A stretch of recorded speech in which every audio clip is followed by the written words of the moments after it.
just all comes down to valuing yourself, knowing what you're worth, knowing what you have to offer people, going out there and getting that, giving the most value you can possibly do.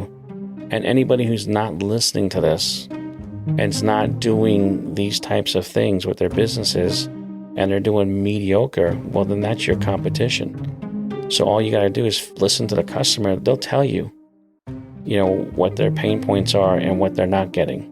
There's your gap. Come in, deliver that service, and charge for it.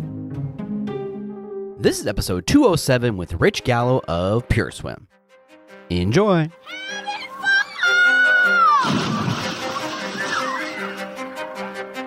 Welcome to your go-to podcast for the pool and spa industry. My name is Tyler Rasmussen. And my name is Greg Villafania. And this is the Pool Chasers Podcast. All right. Well, thanks for coming back on the podcast today with us, Rich. How you doing, man? Doing real good. Thanks a lot. Happy to be here. Awesome. So about 2 years ago, we were sitting in Long Beach getting ready for that show, right? And Yes. Pandemic day one kind of happened. Yeah. Right? How you been since then? What's going on with Pure Swim over the last kind of couple of years? God, that's a good question. It seems like the company is, completely different in a good way. I remember that day. That was literally like the start of the pandemic. They Pretty shut much. down.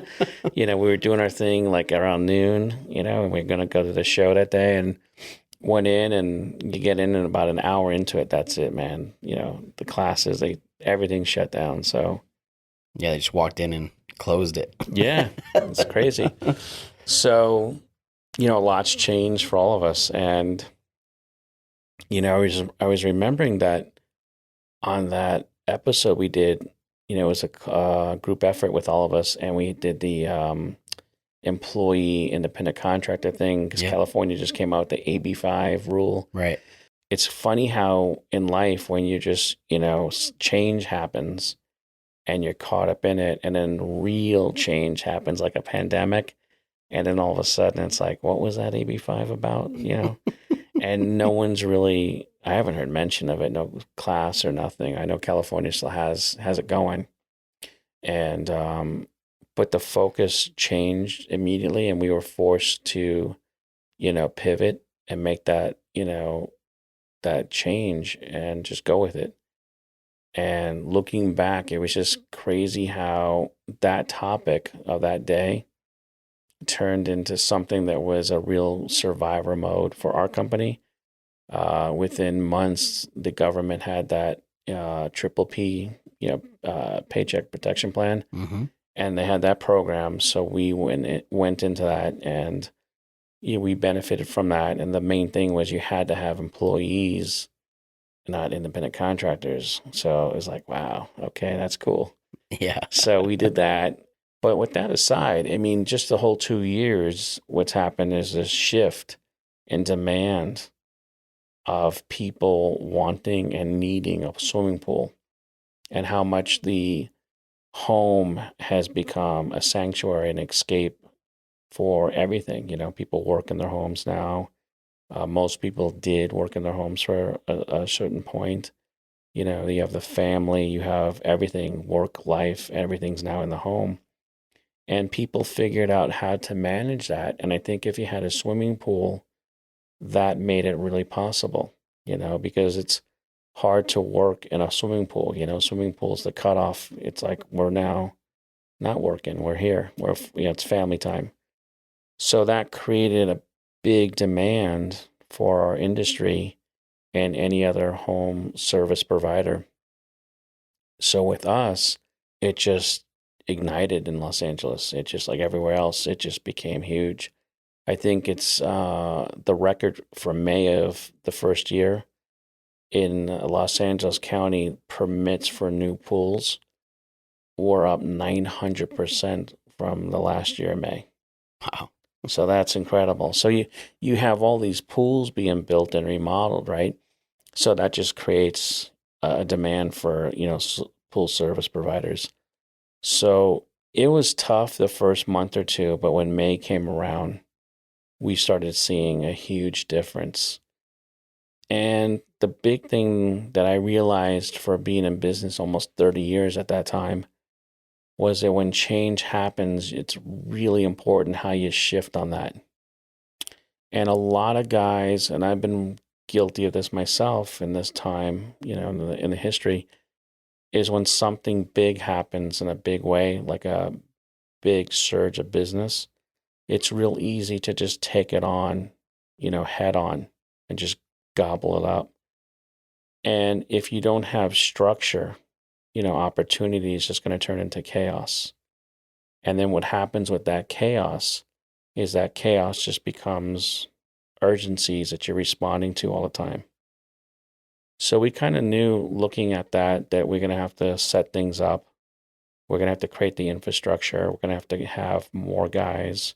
We're going to have to actually hire guys that don't have routes and basically, build the infrastructure with employees, focus on the brand and the company culture.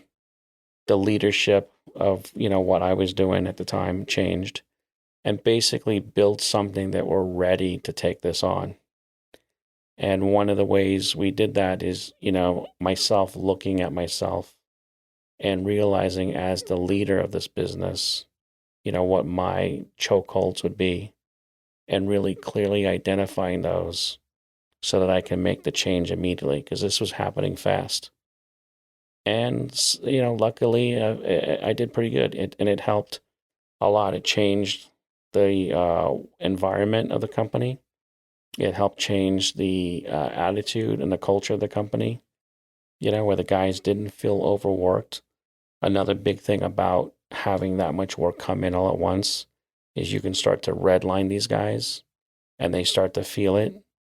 And once they feel it, morale goes down. So we just wanted to be cognizant of everything and make the right shift. And we did it instantly, and it's been a pretty successful time for us. Very nice. So one thing that's really changed, obviously, since then is, the current economy. How important do you feel it is to understand, that current economy? That's a good question. So right now, it's, the economy today, we have inflation. It really comes down to the buying power of the dollar, and inflation will counter that buying power. So right now, there's a lot of people with money that are still just buying and buying and buying. So that's helped us in our industry because people put in new equipment and things like that. And with all that said, the growth of a service company, it's not unheard of to see growth 50 to 100% in this very short time. So having that structure becomes really, really crucial. And every good company has to have a good leader.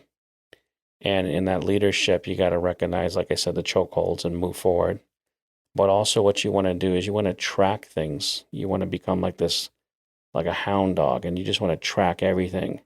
You're looking for patterns. You're looking for other changes that are going to come up. And, it's been talked about here before, like the idea of having a scoreboard.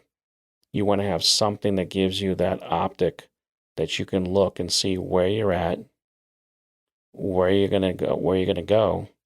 And if you don't have something that shows that, you're going to actually have a big problem. It's just like anything else. If we went to a ball game and then we didn't know what inning it was and everything like that, it's chaos. So it's huge. Yeah, that's for sure. I mean, you mentioned a couple of times now the chokeholds, right? At this current time, I think it's really important to understand kind of what your strengths and weaknesses are, especially as a leader of a smaller company or a big company, to really focus on what you can and can't do. And sometimes, you can get in your own way, right?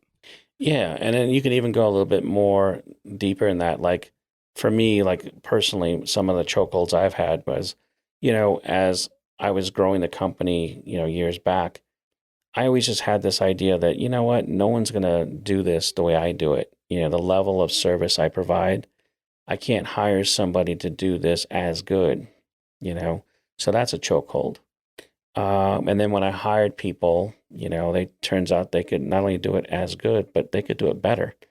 If they're trained and incentivized correctly, They do it better because that's what their job is. They go out there and they do that, and they're doing it consistently. So when you're doing anything consistently, you better be doing it right. And these guys are doing that. So I couldn't be consistent because I'm running a business and there's multiple hats. So I then realized, wow, that was a misbelief on my part. So I can now have a new belief that these guys actually could do it better than me. So I want to hire guys that can do things better than me. And then same thing as the company grew. Well, I'm managing these guys now, but I need to have a manager. So, no one's going to care about the business as much as I care about it. Another misbelief. Hire somebody younger that's got a fresh viewpoint, understands the vision that I have in the company, and can build on that.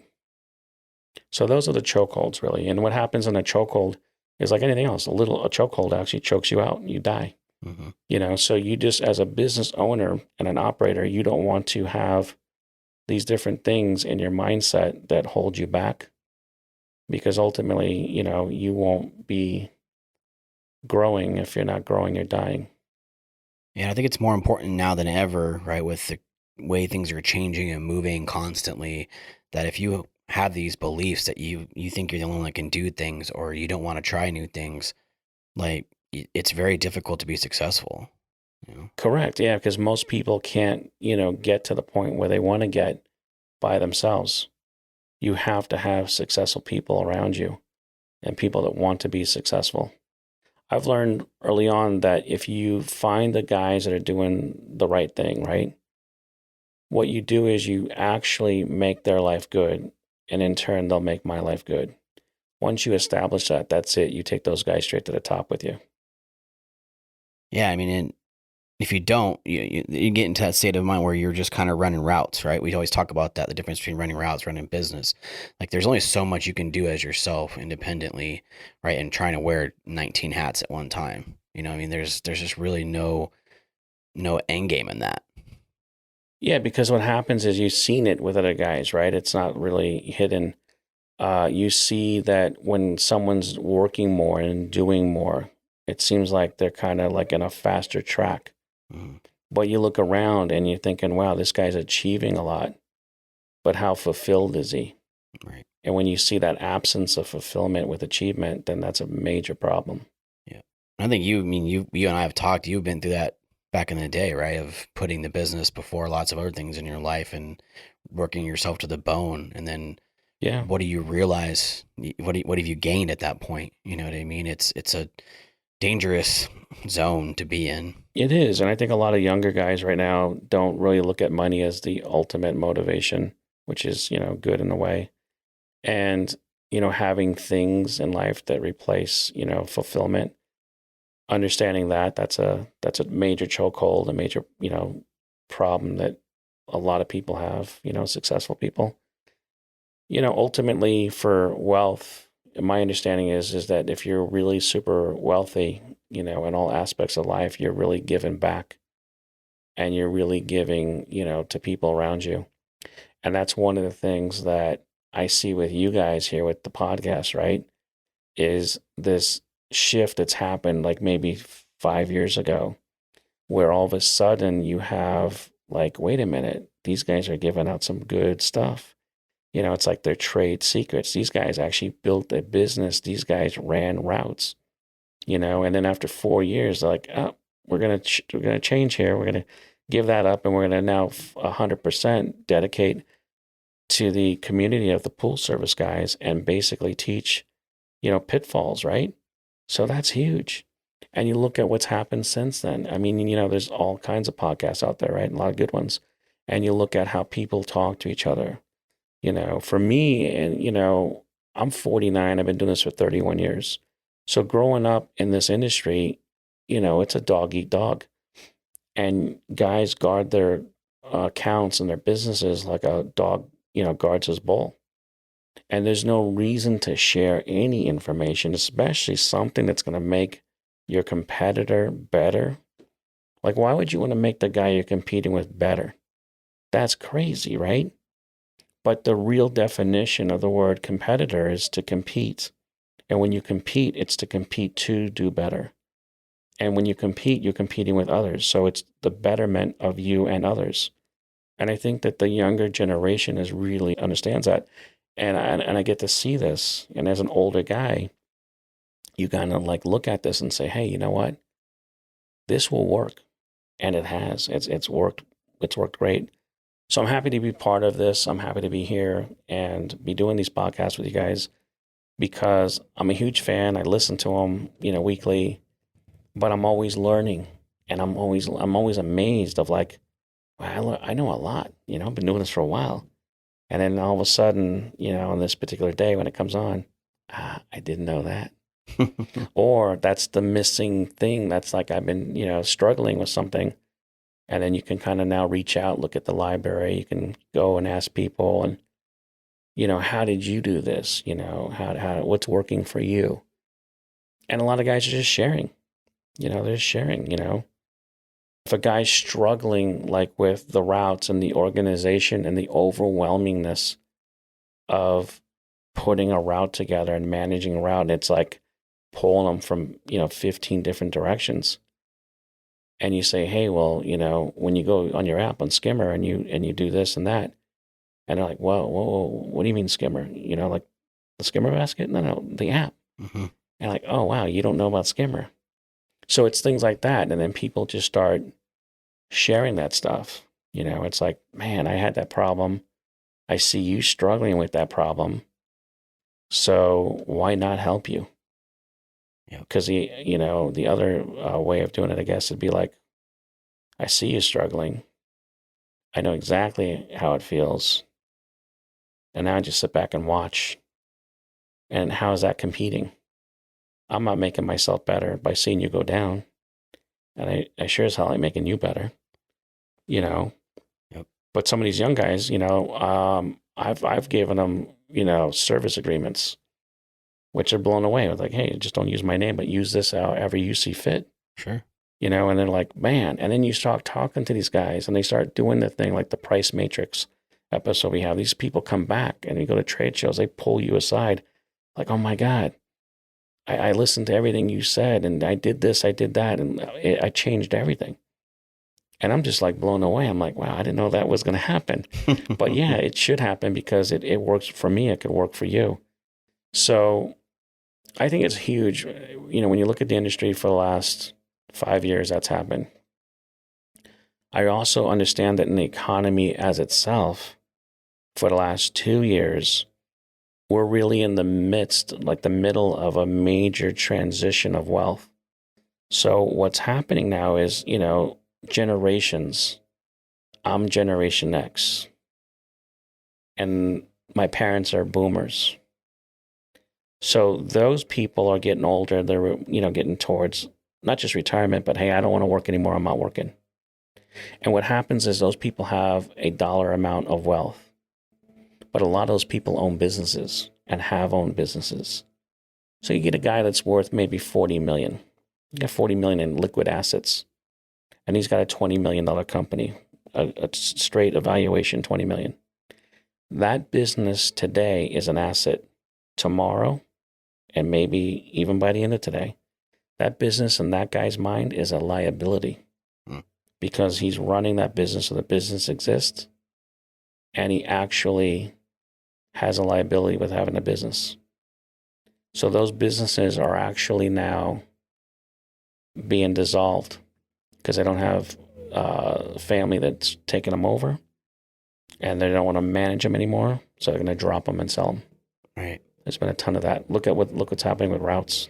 Yep. I think what you're saying is awesome. And I feel really proud, Greg and I do, I think, of kind of being the catapult of that. There was a few people sharing the information before us, but never to I think that level of opening that door, you know what I mean? And I'm super proud of the industry of accepting that challenge and really taking these opportunities that have been presented. And like you said, there's now several other podcasts within the industry, several other now trade shows and programs and, different types of classes where the classes are changing from technical, this is how you put a pump in to, how you're running businesses. You know what I mean? The information has shifted and changed.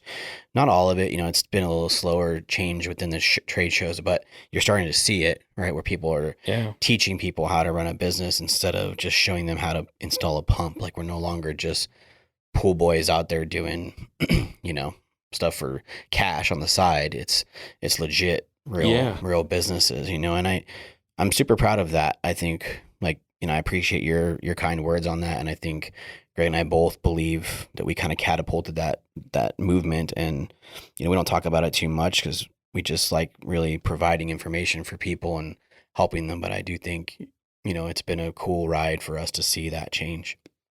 Yeah, no, for sure. And I hope you guys keep doing it for a long time, man, because it's, like I said, it's something that I think a lot of people who really like learning know that it's a lifetime thing.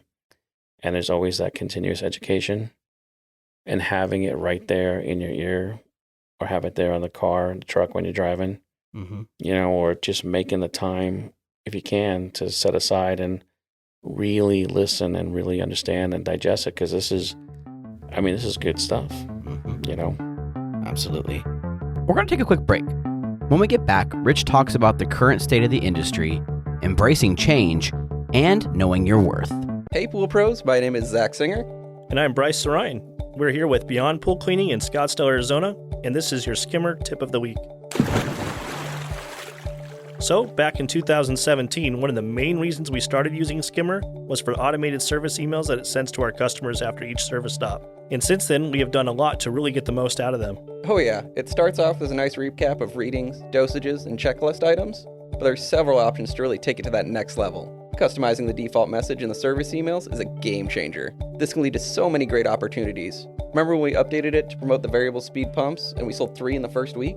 Yeah, and giving our customers information about pool chemistry and CYA so they understood why we recommend draining their pools occasionally.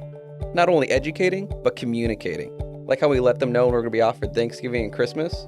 My all-time favorite's when we started the photo contest. Right. We challenged our team to add a personal touch, like adding photos of the dogs or making sure the pool looked great. Then you noticed that a really good-looking photo got forwarded to our customers' friends.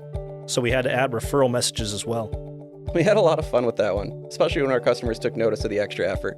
Just another way Skimmer helped us market to and educate our customers. To find out more, check out episodes 138 and 154 of the podcast, or go to getskimmer.com/pool chasers.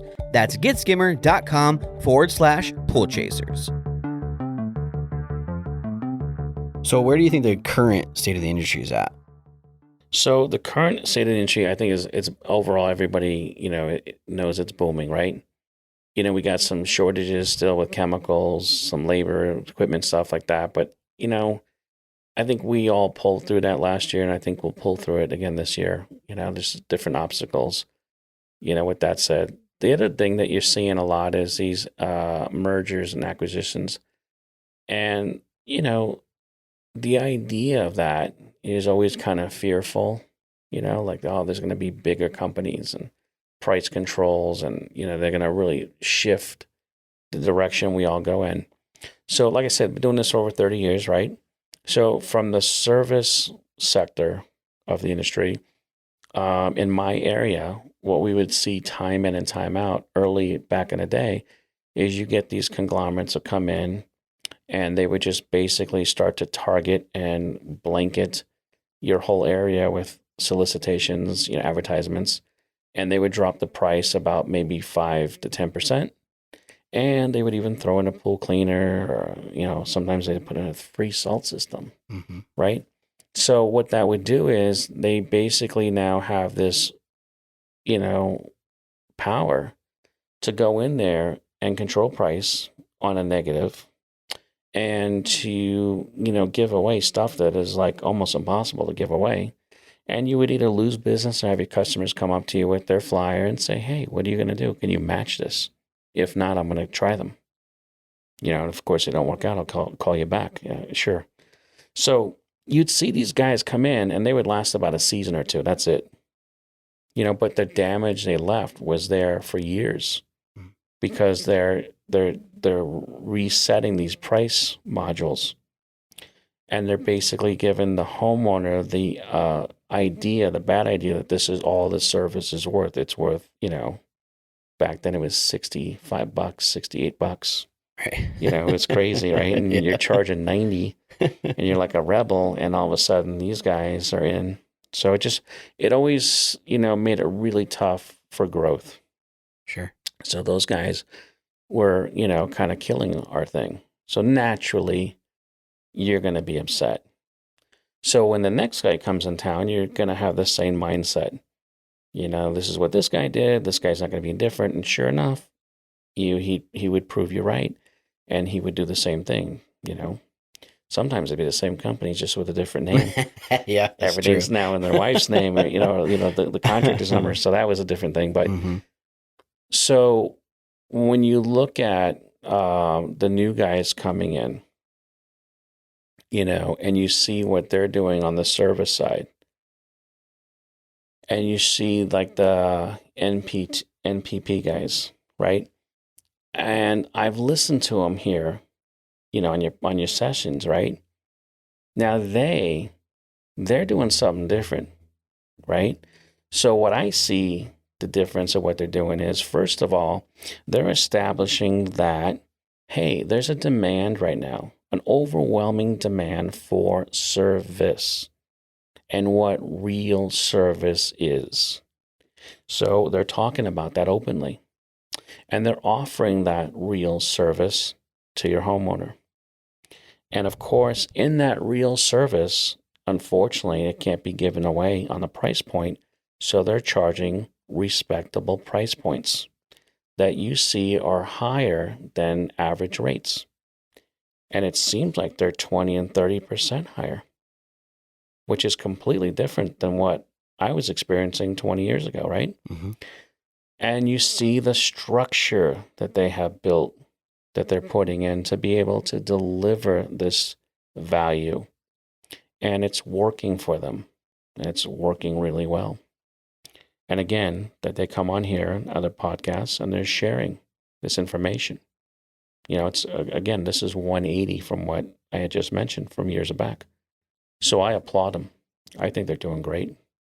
I think each guy you've had on here has done, fabulous as far as sharing what they're doing, policy procedures, and each little different, issue and topic they discuss. It's right on point. So with that, and there's not just them. It seems like there's a few others. I think that they're creating an opportunity. If I was just a single pole guy and I just had my own route, and prices in my area going up by 20, 30%. And these guys are on here telling me how they're getting that by delivering value. Well, to me, it's easy. I can do that. Why wouldn't I do that? So I could raise my prices, and I could raise my standards of service by giving that same higher value, giving that better service. So I think that's huge. I think that that's something that we desperately need. I think that we need to, stop looking at each other as these, dog eat dog competitors. There's always going to be that guy that comes in here that guy shouldn't be doing this. That guy is, screwing things up. That guy is cutting prices. And we all know that guy, right? Right. But we can't look at everyone as the same cynic and just say that everyone that's trying to do something like that's going to be that guy. And I just think what they're doing is incredible. And I see the difference. And it goes along with what you guys have been doing for 5 years, And so I think it's a great change. I think they're going to be real successful at it. I've seen some guys that have benefited from their programs as far as, exit strategies and getting their businesses and routes, in their portfolio and things like that. And I just think it's awesome. Yeah, I really do. Yeah. From a small business point of view, in your opinion, how does having a player like MVP or these other ones out there, how does that benefit a small business like yours? Yeah, well, like I just said, it basically gives you a model, something you can model your business for growth. So there's a lot of guys out there, right? and Greg's always said this, right? There's nothing wrong with being a single poler. In fact, a lot of single polers make more money than guys that have 3 or 4 routes. Right. And there's guys that just don't want anything to do with having employees. Nothing's going to change their mind. They like it being in backyards. They like doing the work. And that's the majority of us. Guys are like that. So not everybody has to have a company and have an empire. But for those guys that really have the passion, those guys could be the biggest earners. Because if I was out there doing it myself with everything I've had the experience on, I'm going to get the most, value, give the most value and get the highest prices. Because what you get with me is you get this, experience. And I'm going to sell the benefits of having a guy, which is me, versus multiple guys of a company. And companies also, sell it, that flip on their way when, against single guys. But I think it's going to really benefit the guy that just has the route. I think it's going to benefit tremendously because, the bar is high. And especially if, you're already at the price point of, what the new guys are coming in and charging. Well, then, go 20, 30% from that. I don't see that there's a threat for having a bigger company come in at all on a guy who's just, the quote unquote single pole guy. And I don't see that those companies are going to change the way pool service is done. Now, they may disagree, but I don't, you're always going to have that independent guy, and you're going to have homeowners that want that independent relationship. There's been times where people that have called me up for a pool service and we have a 5-minute conversation. They're sold. They like everything I say. And they ask that question at the end. So are you the only guy that comes out? I explain to them I have a team and everything else. Oh, they're turned off. They don't want that. They want me. They're hiring me. Mm-hmm. So there's always going to be that. So. Yeah. And I think to your point, like it gives a guideline. It sets expectations, right? As an industry, we need to set that for these homeowners. They've controlled the market for a very long time. The homeowner has. Correct. Right. They want what they want for the price that they want. And it shouldn't be that way because no other industry is like that. Right. I don't get to call the AC guy up and be like, hey, I want to pay $120 for you to come out today. Cool. Yeah, cool. Like, no, I'd be like, get out of here, dude. Right. I got 4 other ones today for $195 or whatever they charge. Yeah, absolutely. You know what I mean, we've allowed them to control the market for a very long time. So this, these people coming in like this that are consolidating routes and structure, and they're making everything organized and setting an example. If everybody's paying attention and listens and sees it, the ones that do see it, they're going to benefit tremendously from it because they now have something to base off of. And like you said, then it becomes more of a customer preference, right? We're not cutting each other at the knees anymore. It's now a lot of players are at this higher level, and now it becomes a customer preference. If the customer wants a single pole guy, that single pole guy can be the person they want, but at a higher price point, or even maybe even higher than these larger companies, because they have a concierge service, like you said in your first episode, right? Right. They provide something different than these other larger companies. So maybe they can set an even higher price point, but they don't do that usually. Typically, they would go lower because they want the business. But maybe what they should do is go higher, and that would allow them to really focus on what the value they're bringing by them doing it themselves. Yeah, check this out. Every company, whether you're a single guy with 5 pools or a guy that has 500 customers, right? Every company should always sell the benefit of them in their backyard. So, we did that podcast, at the Price Matrix, last year, right? Yep. This guy named Christopher calls me from San Diego, right? And it's a Sunday, and, he's like, hey, I just want to call you, introduce myself, and maybe when you have time, we'll discuss. Let's just start discussing right now, have a conversation. So this guy's brand new to the industry, 6 months, doing everything right. He's getting all the different certifications, right? And he's like, I'm trying to do this, I'm trying to do that, and I'm just not where you're at. So, he starts like kind of downplaying himself, and like his energy went low, and he's like, so I'm going to have a hard time getting these prices because you get these prices because you are you and you have what you have. I'm just 6 months into this. And I listened to him. I'm like, yeah, you know what? That does sound true. That's kind of tough. Like, he's right? So I started asking him questions about himself. And he says, I saw the CPO thing and, I didn't know what that is, but I have a CPR. And I'm like, okay, yeah, that's not CPO. That's different. And then it hit me like a lightning bolt. I said, okay, I don't have CPR. I have CPO. Right. You don't have CPO. You have CPR. Okay. So, hey, how about this? Let's do a little exercise. There's 100 families, 100 pool owners. They all have kids. They have you and me to pick from. All they got from me is I have 31 years experience. All they got from you is that you know CPR. That's it. That's all the criteria they get. Now I got to choose a company. And how many would choose me and how many would choose you? So foolishly, he says, well, they probably also choose you. I said, no, 98% of them would choose you. 98% of them, 90%. And the other two that would choose me, they don't love their kids. See, and you have something that I don't have. Sure. So you need to, that's how you sell. And there's nothing wrong with showing people that you have CPR. Because if they have kids, like, oh, wow, that's all they're hearing. Yeah. So he was blown away. And he's like, wow, I didn't know that. I said, yeah, that's, And then so at the end of this, conversation, I said, hey, so again, you've been taught some things. You're real appreciative. That's awesome. But the law of reciprocity is working here because how soon do you think it's going to be before I get all my guys CPR'd? And he says, I don't know, a week or two. Now we'll start that Monday morning tomorrow. So, it's that sharing and Sure. that reciprocity, as I work. So that's amazing, when you just have to really understand value and what you value and what you offer.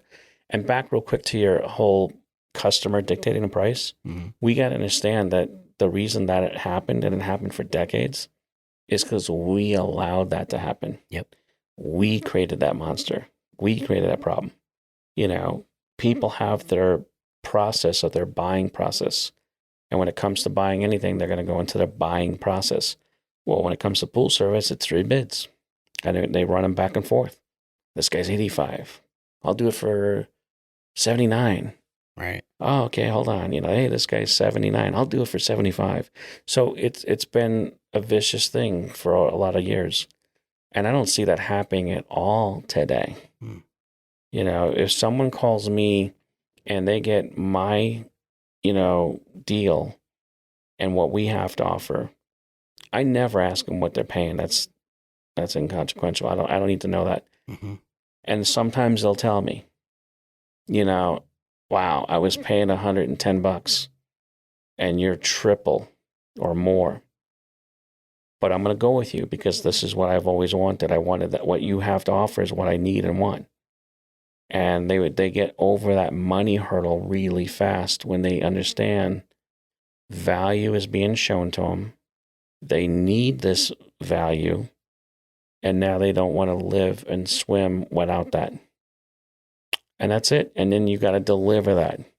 Because believe me, you can charge and try and get what those prices are. But if you don't have that structure and that plan to deliver that, it's all over. Mm-hmm. So that's why it's important to have structure. Yeah, absolutely. And you're right. We've set this expectation. We've cut each other out for too long, right? It's something that the industry has allowed to happen. Yeah. And I think you're right. I think that day and age is pretty much over, right? Yeah. I still see in the group sometimes about people sticking with their guns on these 120s, and I'm like, you're not helping them out. You know what I mean? Like, right. Stop taking the hit for the customer. Like, you know what I mean? They think that they're being the good guy by allowing the customer to control it still. Like, you're not doing anybody any favors. You're not helping the industry. You're not helping yourself. Yeah. Like, don't you think you're worth more than that? Aren't you worth more than 120? That's how people need to start thinking. Like, I'm worth more than that. Right. Especially like we're talking about the one polars. You offer something different. You know what I mean? You offer yourself, where a lot of bigger companies, they have a lot of things in place. a lot of structure, Right. benefits, trucks, all these things that they can offer. And, but you have yourself, right? Yeah, You oh. have that one-on-one. Yep. So then we get to a point where like, I like to wear, skating clothes. This other person likes to wear tuxes and suits, Right. whatever it is. It's like, then it becomes a customer preference. It's like, I like that. Let me choose that. But if they're all close in price, then we control it. We control what the customer's paying for service. Yeah. And it doesn't have to be, again, we're not trying to tell you what to charge or trying to set a price, Yeah. we're not trying to control that market, but trying to control what we're worth. You know what I mean? What are you worth as an industry? What are you worth as a person and as a service? Set that expectation high. Let the customer choose then. So that's a good thing. So it really comes down to what you feel you're worth, right? Right. Okay. So here's something, right? As souls, we're all equal. Sure. We just differ widely in the marketplace as business persons. Right. So you got to understand, this guy has his price, but he has his system. This guy has this price and he has his system. Mm-hmm. But if you really want to excel at this, and you're somebody like Christopher who just started 6 months ago and thinking, hey, I got a long roll to go here, but I got that CPR. And this guy for 31 years doesn't have that. He's got a CPO. Sure. There you go. There's your in. Yeah, you got to play, right? That's it. And you got to understand that. So and another thing is like, an older guy, right? A lot of guys talk about like millennials, this, that, and the other, right? And I have guys that work for me that are all millennials, right? So, you don't want to have that mindset that, hey, these guys know nothing, right? Sure. But looking and learning from younger generations is crucial, because this whole thing we're talking about right now, this whole topic about pricing and sharing information, all that all has come from the younger guys in this industry. Oh, 100%. It's come from you guys. Yep. So that's something that if you want to be a part of that, you got to have the openness and willingness to learn from somebody younger than you. Right. And for a lot of old guys, That's difficult. that ain't going to happen. That ain't going to happen at all, And that itself is a chokehold. That's a good example of a chokehold. Sure. Like, this young guy's not going to tell me nothing. Right. Like, all right, well, keep doing your own thing then and do your old thing and your own thing. And we'll see where that goes because things change. Mm-hmm. Everything's always in a state of change. Well, also, we're getting to a point where the younger generation is the one buying houses. Yeah. You know what I mean? The older people, they've already had their houses. They established where they're living for the next 20 years until they die or whatever. Right. Now, your customer base is going to start changing to these millennials. Right. Big time. You have to adjust to that. They don't care about what the older generation cared about. None of that matters. They want someone that's going to take care of their stuff, and they're willing to pay a premium price for that. You know what I mean? I don't want to take care of it. I don't want to deal with it. When I press the button, I want it to turn on. You know what I mean? I don't care why didn't you check it for the last, 6 weeks? If it doesn't turn on, why don't you check my heater every time you're here? That's what I mean. I don't get that. Yeah. Right. It's like, so, I mean, they care about different things now, and that doesn't really work. And I'm not even talking about getting more money. It's just, like we said, know the value of what we provide. The value of what we provide is at a level of HVAC, plumbing, Big electrical. We talk about that all the time. It's higher than that. We're all those things in one. You know what I mean? A good repair tech is all those things in one. Yeah. So a good owner is most of those things because they've done it themselves, right? We're not even talking about making a ton of money because we're just trying to say, go price gouge, go take the money, go take advantage of the market. It's really about, this is where we should have been 10 years ago. And let's start to set those levels. I remember growing up, as a kid doing this business. I started at 13, digging gas line trenches, right? Right. Yep. And I remember talking to everybody, every trade, that's in the whole circle of building a pool. Well, the guys are always like the top guys, the guys that nobody got in their way were electricians. Yep. So back in our day, you basically had an electrician do all the electrical work for a pool and a plumber do all the plumbing work. Right. Two separate guys, right? And even now, electricians are just a higher stat than plumbers. And the reason why I guess they are like that is because I had a guy at 13 tell me, Hey, you do something wrong with electrical, you die or your house burns down. Yeah. And plumbing, you just turn off a valve, something. Sure. And I'm like, something floods. But nobody wants to get shocked, Right. right? So if you look at the pool, the backyard pool, right? And you look at the responsibility. And see, that's exactly what the homeowner has. They purchased a home or they built a pool with their home and they have a pool. They know that they have a responsibility. And I think that's the thing that most guys don't understand is you don't look at the customer and look at from their side how they look at this pool. They look at it as a major responsibility. Mm-hmm. And the reason why we are in business is because they want to buy out of that responsibility. That's why you don't wire your own house. You have electricians, right? So for us, if we understand better what their responsibility and how they look at it, then you can assess the value to that better. So from when I talk to customers and really get to understand their expectations of things, right? They will tell you horror stories. Well, I don't want anybody ever get shocked from a pool light. Okay. I don't want my skin to fall off, my eyes to go. I don't want to go blind. Well, that's crazy, right? But they have this understanding. Same thing about getting shocked if we touch a wire in our house. And over the years, when you start seeing these patterns with people and what their concerns, fears are, and their pain points of what the pool brings, you can listen to that and say, well, we have solutions. I listen to the question that you have, and I have the right answer. And when we do like a tutorial and we show people their equipment for the first time, or, for the first time, even if they had it for 10 years, we show them, look at this little area here. It's always a small area for some reason with that pool equipment pad, right? Right. And say, look what we have here. We have high voltage right here. We actually have low voltage here. We have gas, and then we have water. And none of those things like to mix with each other. So everything here at this equipment pad has a ton of responsibility. There's a lot of money here. This has required maintenance. That each one of these manufacturers for each one of these models of equipment has guidelines.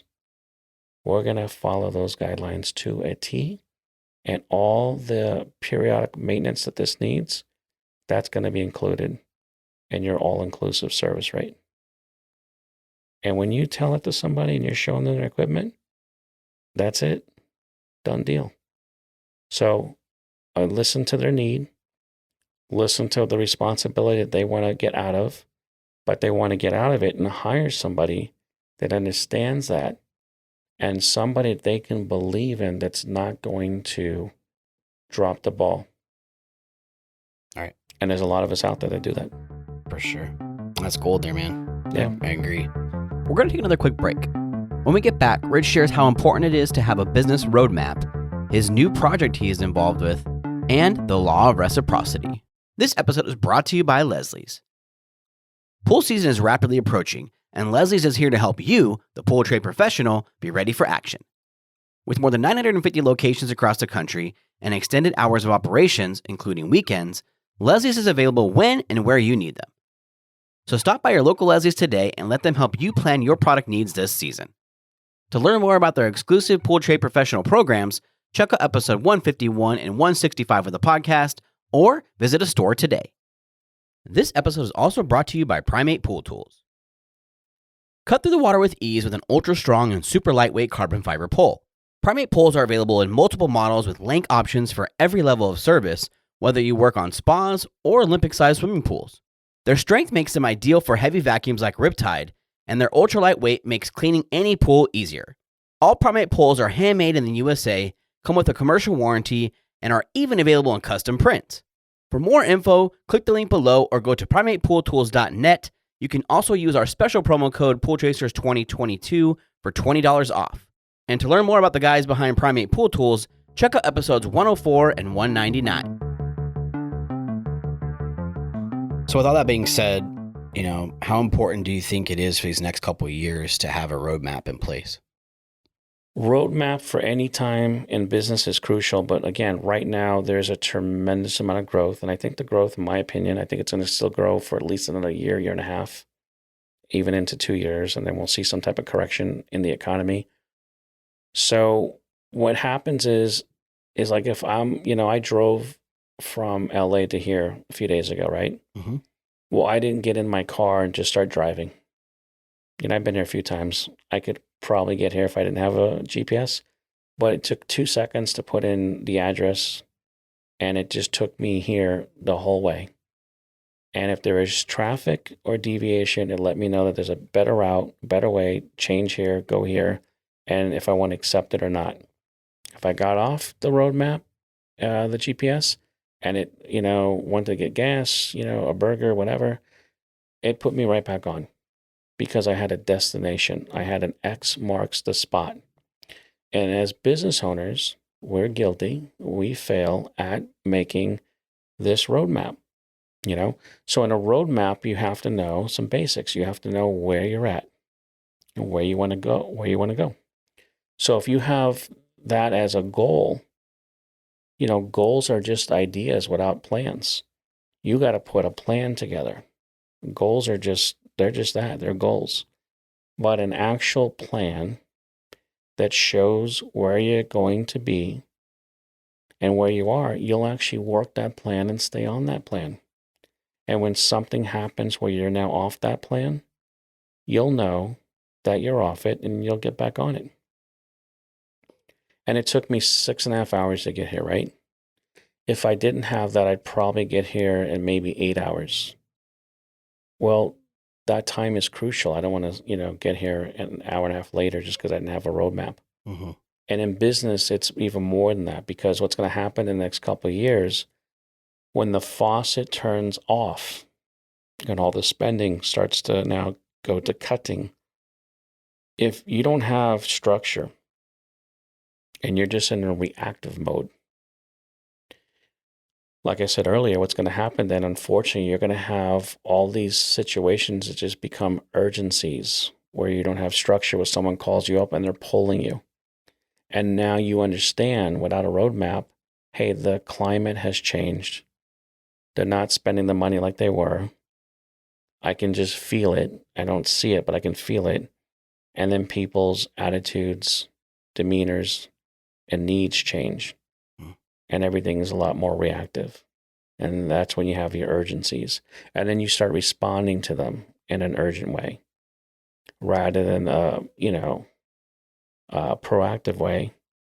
You're going the opposite. So roadmaps, structures are crucial right now. And then you can enjoy this growth. You can actually, God forbid, you make a profit. And God forbid you save some cash. Most businesses don't have cash, right? They spend it, especially as business owners. The idea of having cash in the bank is like, well, why would we do that? So understanding what kind of cash you're going to need to have, understanding your, you look at your balance sheet, profit sheet. There's also something called a cash flow statement. Most people don't understand that, but that's something that can easily look into. But understanding how much cash a business has, that's really what the business is worth, is the cash flow and the cash profits. Mm-hmm. And that's all part of the whole roadmap thing. But simply just going 85, 90 miles per hour without knowing the direction you're going to is just a plan for destruction. Mm-hmm. So figuring out how to do that, it's pretty simple in a way. It's not so involved. You just got to really take hold of where you're at with, what you're charging, what's coming in every month, have a real understanding of that, look at the patterns of what your customers' needs are, and being able to achieve and take those on. Yeah, I think finding your strengths, like we've talked about, right? What's your play? What's your angle? What are your strengths? And play, double down, triple down on those strengths, right? If you're in the beginning of the stages, or even whether you've been in it for 30 years, what are your strengths? Build your plan around that, and then work on your weaknesses as you have time. But what do you do well? What does your company do well? Figure out what that is. Yeah. Like, don't do everything. You don't need to do everything. You don't need to do leak detection and all. You know, you don't need to take on all these extra tasks. If it makes sense and you have somebody to do it, sure. But double down on what you do well. Triple down on that. Easily, figure out what is it that we do well. This is our game plan. This is what I'm trying to do the next couple of years. Whatever it is. Yeah, and I'm glad you said couple years, because you really should have something that's no more than 2 years. Right. But 6-month game plans are best. Mm. But forget about this 5-year game plan stuff. Everything changes. Imagine having a 5-year game plan starting on January 1st of 2020. And then 6 weeks later, we have a pandemic. Right. So there's just, it's something that each person can just figure out. There's great books. One of the ones I've heard here mentioned a few weeks ago was the Road to Less Stupid by Keith Cunningham. That's a phenomenal roadmap of how to create a business plan. If you haven't listened to that or read that, that's a must. An absolute I just started it. I was going to tell you that. I forgot we hadn't talked, but I'm about like 3 or 4 chapters in now. But it's pretty cool, man. It's a cool concept, right? It's a very basic concept. Just don't do stupid things, but it helps you. The book helps you see and understand, I guess, how to make less stupid decisions. Yeah, well, that's true. That's what the book's called, right? But I'm proud of you for doing that, because you're going to see, as there's 46 chapters. So when you get really into it, it's going to give you some really, really good specifics on how to do this. Mm-hmm. There's actually a chapter that he gives you the right to copy it for a help wanted ad. Mm. And you would never, ever, ever, ever, ever, ever hire anybody with an ad without this guy's ad after seeing this ad. It's perfect. And having the creation of understanding your team and your vision and how everybody is responsible for their growth, and understanding how that works, and company culture and brand, it's big. But he's the one that really came up with the scoreboard concept. Yeah. And the roadmap thing. So a lot of stuff I'm saying, it's just, I think that's what we all do, right? Nothing's really original anymore. There's so much stuff out there. Yeah. You pick and choose. And that's what we've always talked about the podcast and any other information, take what's good for you, what works for your business, and utilize that, from everybody. But it's cool though when you see that stuff working. Yeah. And of all the different things out there recently that I've seen, and I haven't seen, thousands or even tens, even just, under 10 different books or things like that. That right there was oh, wait a minute, hold on. We're doing really good over here, but we can do so much better. Right. So it's, I'm a huge fan of him and his teachings, and yep, I would recommend him to anybody. Sure. No, all good stuff, man. Why don't you talk about, you got a couple of projects going on, what you got going on in California there? Yeah. So I just recently joined up with the apprenticeship program. And I joined up with them as a director, and that was in the last month. The reason for that is I have 6 guys that have been in it since last year during the conception of this whole thing. And, I figured, hey, listen, if this is something that's going to better the company and I'm all in it and I don't want to miss out, it's a year program. And I thought, when I first heard about it, I thought, well, you know what, maybe I'll see how it does for a year. And then I'll go into it. And I said to myself, don't do that, because you'll lose a year. And I'm glad I didn't do that. I'm glad I got into it, because I had no idea how much benefit it was going to bring to have these guys involved in this type of curriculum. They basically are in some training mode, same training class, that I just never had the time to put together that curriculum and do that. So it's being done outside of that. So I really started seeing the benefit almost within the 3rd month from my company. And the more I got into it and more I would look into it and see this benefit, I'm thinking, this is a pretty good thing. And then understanding that when I was in it I started in 91. So in 91, I went to a trade school. I went to a trade school for about 1.5 years, then got my license. So there's no trade schools for these types of programs. So for a guy that's 18, like I was when I got into it, how does he get into this? Mm-hmm. There's you guys podcasting, there's seminars, pool trade shows, but this really gives a start and ending on a whole curriculum, and it's catered to a trade school like thing, so that you can now be an apprentice, and having that certification, you automatically go and get a higher salary, a wage. And it's awesome because, like you said, the electricians, plumbers, HVACs, they've always had these programs. Right. They've always had these apprenticeship programs. Yep. So we missed out on that. We missed when the trade school stopped about 20 years ago. There's a gap. And the biggest thing that I've seen in my whole time here in the pool industry is that the way I came in is the way most guys came in it. I came in because my father, retired now, was a pool builder. So I'm around pools. And a lot of guys came into it because they did it for a summer gig. And okay, so I'll just keep up with it. Right. So, but a lot of it was really a father and son type thing. And when my son was born, he's now 28, I figured, well, he's going to, get into this if he wants it. Well, at 13, when I got him in the trucks in the summer, now he rebelled. He wanted nothing to do with this. And I'm thinking, you're going to learn a trade, man. You're going to learn. You're going to, you're not sitting around all summer. You're going to get out there and you're going to, earn. And so he did each summer. But at the third summer, he's like, hey, this is it. I'm not doing this. I don't want to do this. I know what I want to do, and it's not this. Well, that's perfect. As long as you know what you want to do. Sure. Went to school, and now next month he's going to graduate. I get to see him walk across the stage, Nice. get his PhD, and Very cool. Unbelievable. So I think that it's a great opportunity with the apprenticeship program to really bring in the same levity that other industries have with the same opportunities that they have for their trades. And we need that, like we discussed. We need some type of level playing field for value, dollar for dollar. We are a home service provider, no different than HVAC, no different than a plumber, no different than an electrician. And we can't be somehow in the realm of gardeners. No offense, but that's how it's always been. And by the way, most gardeners I know, including my own, charging more rates than pool guys. Right. Yeah.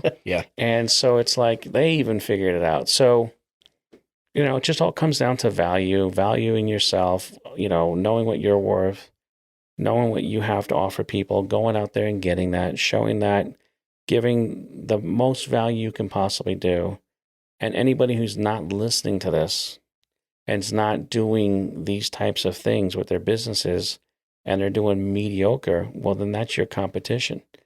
So all you got to do is listen to the customer. They'll tell you, what their pain points are and what they're not getting. There's your gap. Come in, deliver that service, and charge for it. Right. It's real simple. Right. And it works. Very good. So you started out in California, but now they have a national program too, right? So they went national. So it's basically going to be offered. It's all online, which is nice and convenient. It's after hours and weekends sometimes. And my guys, their feedback is it's been awesome. It hasn't been an intrusive thing on their work schedule or their home life, and they have that guaranteed salary as well to them. So that was a huge incentive for them, and they're getting closer. They're like 2-3 months away from this now, and so that's awesome. And then but it's a national program, and look into it, and if it's something you think it's going to benefit, grab onto it, because I think anything like it's going to really add to what we're lacking in our industry as far as entry points. Sure. Yeah, we'll put all the links in the show notes for that too. How does people get a hold of you if they would like to? I'm going to drop your phone number again? I'm old school. Yeah, you get my phone number. It's area code 661-803-9919. And if I don't pick up, I'll call you back. And I love to help and see that difference. There's a couple other guys out there that,